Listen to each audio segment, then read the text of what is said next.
paano ikutin yung makina manually, no? Alto, Suzuki Alto 2012. Manually, no? To check paano ikutin yung makina, yung crankshaft, no? To check kung meron siyang seizure, no? O kaya na stack up siya. Bago mo start up, check muna, no? Lahat ng simula sa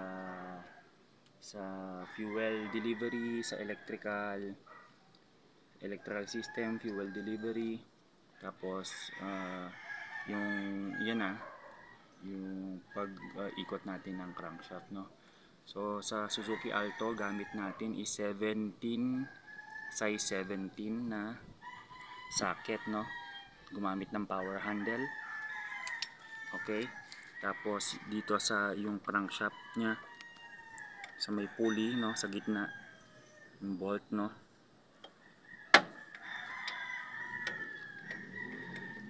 Okay,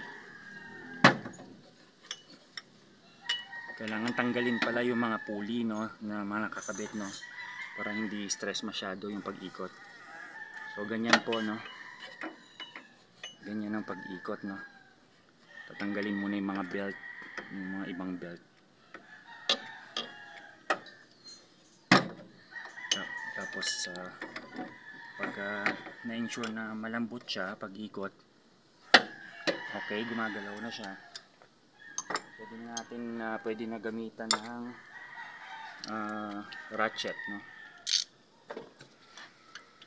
So ginagawa natin to para ma-ensure na hindi naninikit yung mga piston ring, no, sa cylinder liner, tsaka yan,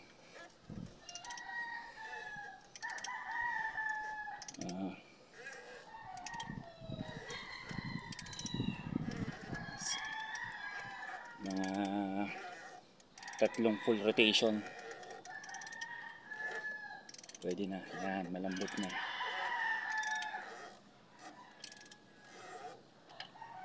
Okay, dagdagan pa natin konti.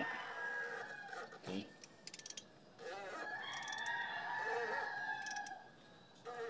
so 6 na full rotation, yan, wala nang sumasabit.